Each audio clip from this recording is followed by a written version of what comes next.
Y a las 8:08 seguimos en Pasos Perdidos.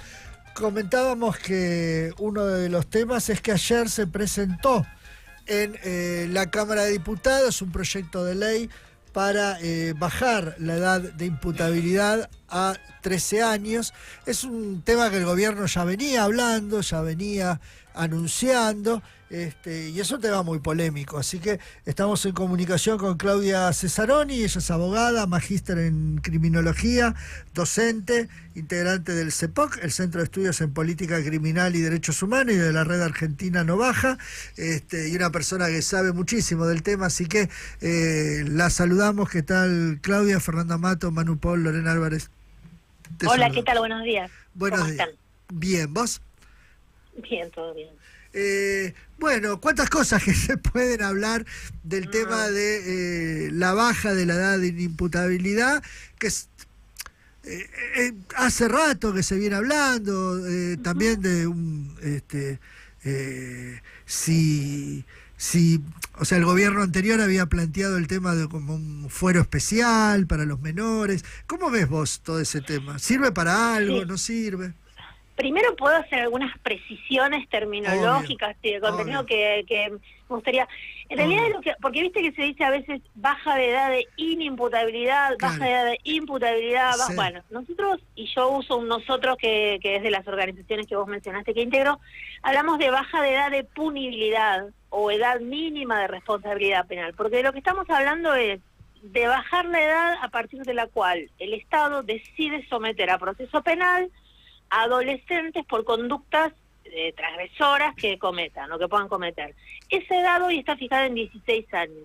Sí. El documento, no sé si lo pudieron mirar, pero la nota de elevación de presidencia a la Cámara de Diputados, donde envía el proyecto, dice Sí. como una cosa horrible, como una cosa crítica, que la Argentina y Cuba son los únicos países de América Latina que tienen la edad de punibilidad tan alta, en 16 años, que los demás países la tienen, y eso es verdad, los demás países la tienen en 14, 13, incluidos algunos países en 12. Sí. Lo que no dice es que eso es elogiado por el Comité de Derechos del Niño de Naciones Unidas. El Comité no cita, hay un documento fundamental para analizar esto que se llama Observación General 24, que es un documento emitido por el Comité de Derechos del Niño de Naciones Unidas, que está justamente creado para supervisar cómo se aplica la Convención sobre los Derechos del Niño en todo el mundo, que justamente dice eso, que hay países que tienen distintas edades de punibilidad, que hay países que la tienen muy baja, llama a los países del mundo que la tienen esa edad muy baja a que la eleven a no menos de 14 años textual, y elogia, encomia es la palabra que usan, a los países que la tienen más alta, y dice, no la bajen de ninguna manera. Entonces, es muy impresionante eso, porque lo que el gobierno muestra como un problema, Claro. quienes se ocupan de este tema en el mundo dicen, uy, qué bien, hay algunos pocos países que tienen la edad de punibilidad más alta, no la bajen, y los que la tienen más baja, súbanla. Primera Sí. cuestión. Sí. Segunda cuestión, ¿por qué dice eso el comité? ¿Porque son garantistas? ¿Porque leen a Zaffaroni? ¿Porque son buenos? No, lo dicen porque saben que introducir a pibes tan chicos, y voy a usar siempre el masculino porque en el 95-96% estamos hablando de varones, de Ajá. niños, Sí. de masculinos, de menos, de tan chicos, 13, 14, 15 años, en un sistema como el sistema penal, no evita que otros pibes cometan delitos, no resuelve la problemática de los que ya los cometen, lo que hace es cristalizarlos en una carrera delictiva que, como todo el mundo sabe, cuanto antes se empieza, más difícil es después, digamos, sacar a las personas de ser introducidos, de la misma manera que Sí. si vos entras temprano no sé, a formarte en el violín o en el fútbol o en las artes plásticas, si empezás más chico es mejor. Bueno, también si empezás más chico en ir en estar detenido, en atravesar procesos penales, en que te metan en un instituto, es mucho más difícil salir de eso después. Sí. Entonces, nosotros no decimos que si un pibe de 13 o 14 años roba con violencia o mata, y te puedo asegurar que estos casos son con los dedos de una mano los homicidios cometidos por pibes menores de 16 años, se pueden contar literalmente a lo largo de un año con los dedos de una mano. No decimos que no hay que hacer nada con ese pibe que concretamente cometió un delito grave. Lo que decimos es que quien lo tiene que hacer no es el sistema penal, que hay otra, y no, insisto, no lo decimos nosotros, lo dice UNICEF, lo dice el Comité de Derechos del Niño, que hay otras intervenciones públicas que el Estado puede hacer con esos pibes que no son penales. ¿Como cuál, por ejemplo? Por ejemplo, intervenciones de orden social, intervenciones vinculadas a su salud. La mayoría de los pibes que están involucrados de chiquitos en situaciones de delito, ¿de dónde crees que salen? O sea, ¿de dónde cree la sociedad que salen esos pibes? ¿Son pibes bien alimentados, que van a la escuela, que cumplen sus deseos, los deseos que tiene cualquier pibe de 13 años, o son pibes abandonados a la buena de Dios, utilizados en la mayoría de los casos por personas adultas? Sí. Entonces es un problema mucho más social que penal. Ahora, claro, en un momento en el que el gobierno se plantea dinamitar el Estado social y solo ensanchar el Estado penal, es muy difícil, porque si vos decís, bueno, mira, un pibe de 13 años tiene que estar en la escuela, si tiene conflictividad en una escuela común, hay que buscarse alguna posibilidad de atender sus deseos y las obligaciones que tenemos de que ese pibe vaya a la escuela en establecimientos de algún tipo distinto a una escuela común. Hay muchos pibes que quedan fuera de las escuelas comunes, porque las escuelas comunes no están capacitadas para atender a lo que se sale de la media. Ahora, digamos, hay como dos aspectos en esta cuestión. Una la filosófica, la niñez, la adolescencia, y otra el tema de la practicidad, digamos, si bajar la edad realmente sirve, no sirve. Ahora, yo digo, ¿a qué serviría? Pero perdóname, Fernando, cuando vos decís sirve, sí, ¿a qué serviría? Se supone que acá haya menos delitos, digamos, por parte de los menores. Digo, porque el delincuente... Y no se manifiesta nunca que aplicás algún agravamiento del sistema, ya sea introduciendo más personas o agravando penas, nunca se manifiesta que el delito cesa. No hay un solo ejemplo, digo, ya nos corremos de los adolescentes, te puedo dar el ejemplo del feminicidio, por ejemplo, ¿no? Que se incorporó la figura del feminicidio con pena de prisión perpetua con ese objetivo, que disminuya el delito. Bueno, puedes ir a las estadísticas, el delito no disminuyó, por el contrario, se mantiene más o menos estable, con años sube, baja, en unos 200, 220, 230 feminicidios por año, estable. Entonces, la idea de que agravar un delito o incorporar más personas a lo que haces en todo caso es darle una respuesta a esos delitos que antes no tenía. Entonces, si ahora un pibe de 13 años roba un celular y vos te pones a tratar de pensar en el territorio donde ese pibe vive, qué cosas podés hacer para que ese pibe no vuelva a cometer delitos, que son todas del orden social. O sea, vos tenés que tener equipos de gente laburando con ese pibe. La respuesta que te dan es, no, listo, no te preocupes, lo vamos a encerrar. Bueno, no lo verás. El tema es que la cuestión social tampoco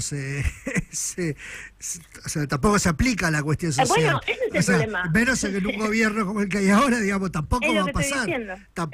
Tampoco va a pasar, o sea, no va a haber una cuestión social de le mejoramos la vida al pibe, le damos alimentación. Ahora, desde el punto de vista práctico, te hago preguntas para que vos me desarmes. Pero déjame que te diga solo esto.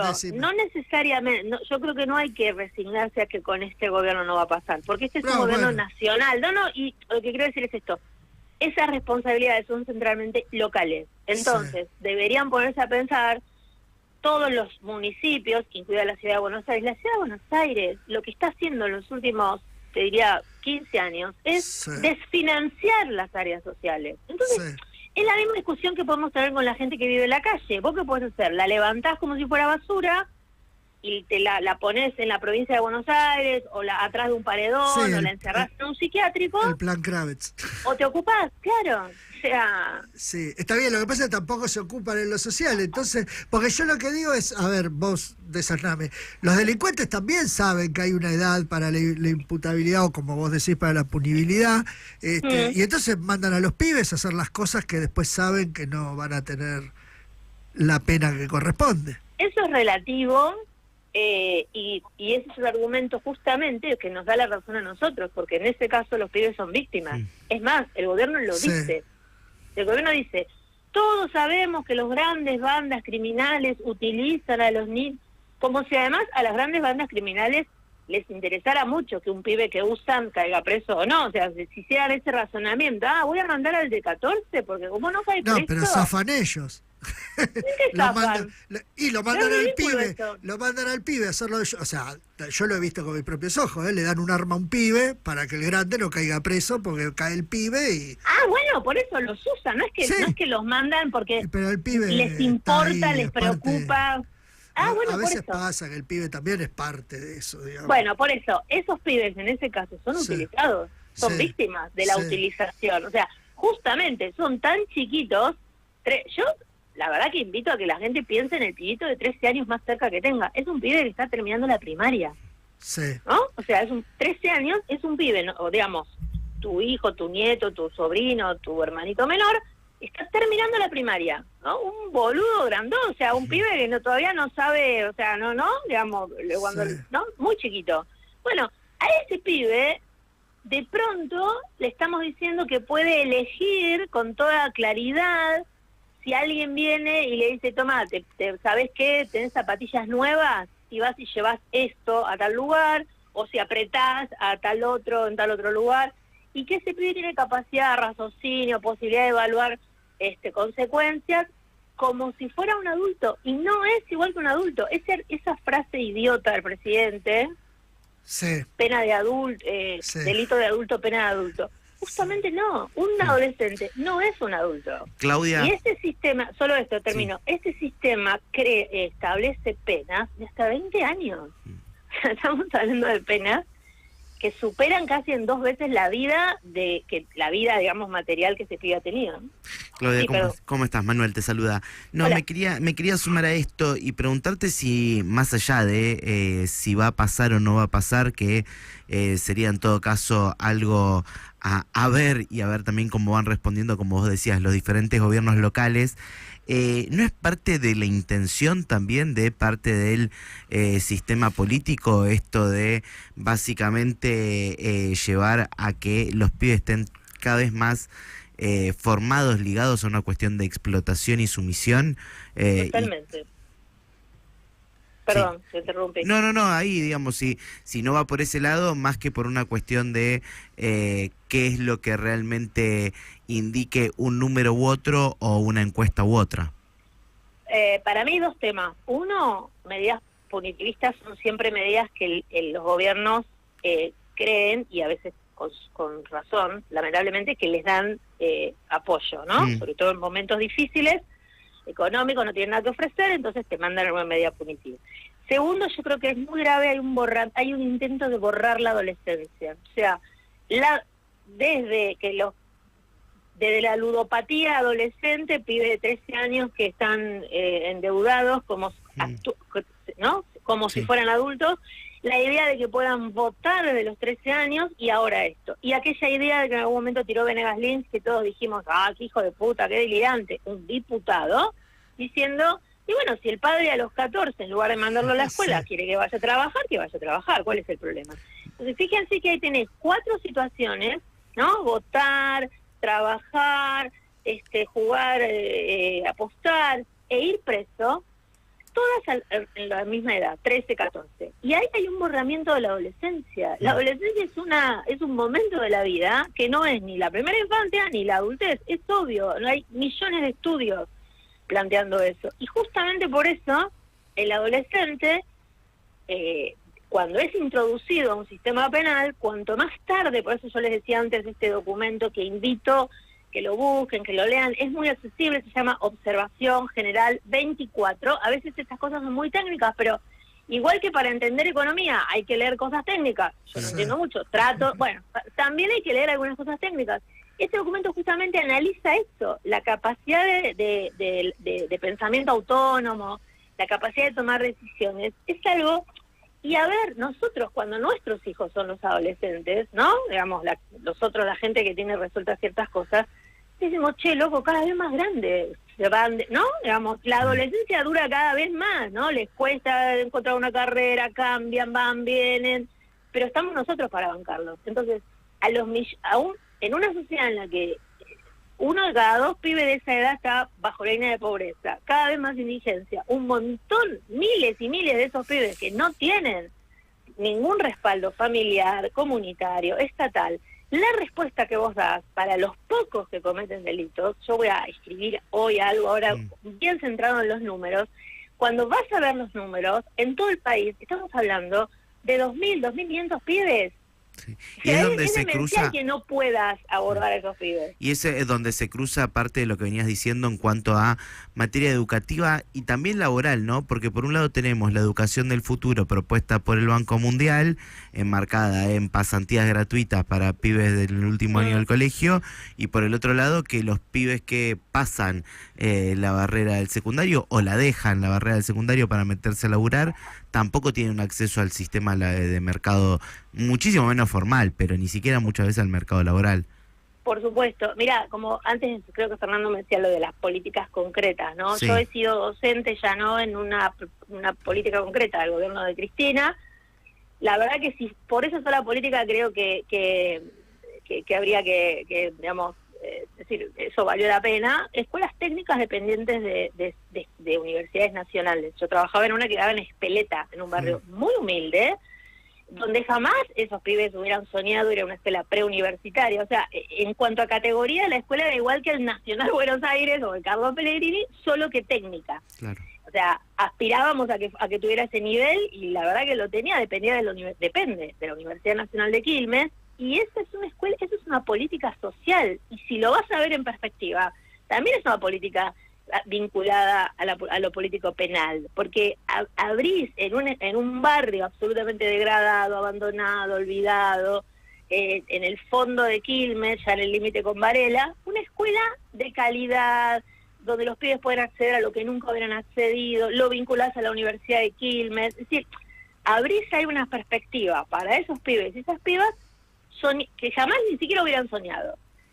Ahora lo que estás esperando es abrir cárceles para la misma edad, o sea, por ahí entran pibes de 13 años, obviamente, en la escuela secundaria. Entonces, esa es la lógica que yo creo que hay que desarmar. No es que hay que negar que haya pibes de esa edad que cometen delitos. Primero, ver la magnitud, es mucho menor de la que dicen. Fíjate que no hay cifras, o sea, no tiran un dato genérico, pero ese dato genérico justamente tiran un dato en el mensaje de la presidencia de diputados, del número general que cometen delitos a nivel nacional. Cuando desagregan, justamente ellos mismos dicen, el 85% creo que son delitos contra la propiedad, son delitos del pibe que se afana el celular, Bueno, no es negar eso, es pensar con qué tiene que ver eso. Sí, pensar si con esto se soluciona eso, digamos. Y que no lo vas a prevenir, porque entonces claro, cuando sea el hermanito de 12, en lugar del de 13, en esta lógica de, uy, no, ahora me meten en cana, ya no voy más. O sea, estoy cagado de hambre, no me puedo comprar las zapatillas que la camiseta de Messi que todo el tiempo me están mostrando, y bueno, ¿por qué yo no la puedo tener? ¿Por qué yo no la puedo tener? Y bueno, voy y me la afan. Ah, no, ahora no, porque tengo 13, voy en cana. Che, anda vos, mi hermanito menor, y vamos a seguir bajando hasta dónde. Claro. Y eso, perdóname, hay un punto del proyecto del que no hablamos, justamente, que es muy grave, porque se refiere a esto que estoy diciendo, los no punibles, o sea, los que quedarían por debajo de los 13, y restablece lo que llamamos el patronato, es decir, el sistema que había hasta 2005 y que se derogó, que justamente para los que no eran punibles, o sea, los que hoy tienen menos de 16 serían, y los que según esta ley tengan menos de 13, y cometen delitos, le da la potestad al juez penal a que los interne hasta que dejen de ser peligrosos. ¿Y de abajo de 13 hasta qué edad? Y no tiene límite. No tiene límite. Vayan a mirar, no tiene límite. O sea, no hay un pibe límite. de 10. De 8. Eso es el patronato, es decir, y eso es muy grave, porque es la administración de la niñez pobre. De la niñez pobre o la niñez que al Estado le parezca que está en riesgo. Entonces, los que sean rubiecitos y estén más o menos bien alimentados, los entregarán en adopción, y los otros quedarán encerrados hasta, no dice, ni siquiera, es muy tremendo, no dice ni abajo hasta que edad, ni ni siquiera dice hasta que dejen de ser un riesgo para sí o para terceros. Que lo decide un juez, a cualquier edad. Un juez, un psiquiatra, ¿y dónde definís la peligrosidad de un pibe que por ahí está, que lo agarran en la calle cartoneando, en esta lógica además de vinculada al delito asociado a lo que los pobres hacen para subsistir del hambre o de la, ¿no? Digamos, meten en cana cartoneros, bueno, meterán también a pibitos cartoneros. Claro, la última pregunta que te iba a hacer, un poco me la estás respondiendo ahora, y era, supongamos que la ley se aprueba, supongamos, o sea, ¿cómo veías vos el futuro con este tipo de ley vigente, digamos? Y estaremos dando batalla en tribunales, llevaremos el caso a los organismos internacionales, estaremos defendiendo pibes. Yo te digo, es muy tremendo. Yo estuve hace unos años en Uruguay, que tiene la edad 13, y te juro que digamos, yo le pediría a los legisladores y legisladoras que vayan a un instituto de menores, que hablen con los pibes antes de votar esto, que hablen con los que hoy son punibles, pibes de 16, 17, que hablen con ellos, que ya son punibles, e imagínenlos de 13 años. O sea, a mí por lo menos, yo en esa visita que hice, que me invitaron las organizaciones de Uruguay, es desgarrador, ¿ves? Pibitos de 13 años presos. O sea, vos estás viendo un niño, ¿no? Y que la respuesta sea, bueno, con esto va a aprender, se tiene que arrepentir. O sea, no, son maneras, es como, falta que el documento diga la letra con sangre entra, o sea, no hay mucho espacio para eso en pibes, insisto, que vienen de sectores absolutamente vulnerados en todos sus derechos. Entonces, difícilmente aprendan nada, salvo a robar mejor la próxima vez que salgan, ¿no? Que es un poco lo que puede enseñar la cárcel, ¿no? Claudia Cesaroni, abogada, magíster en criminología, te agradecemos un montón este contacto con Pasos Perdidos.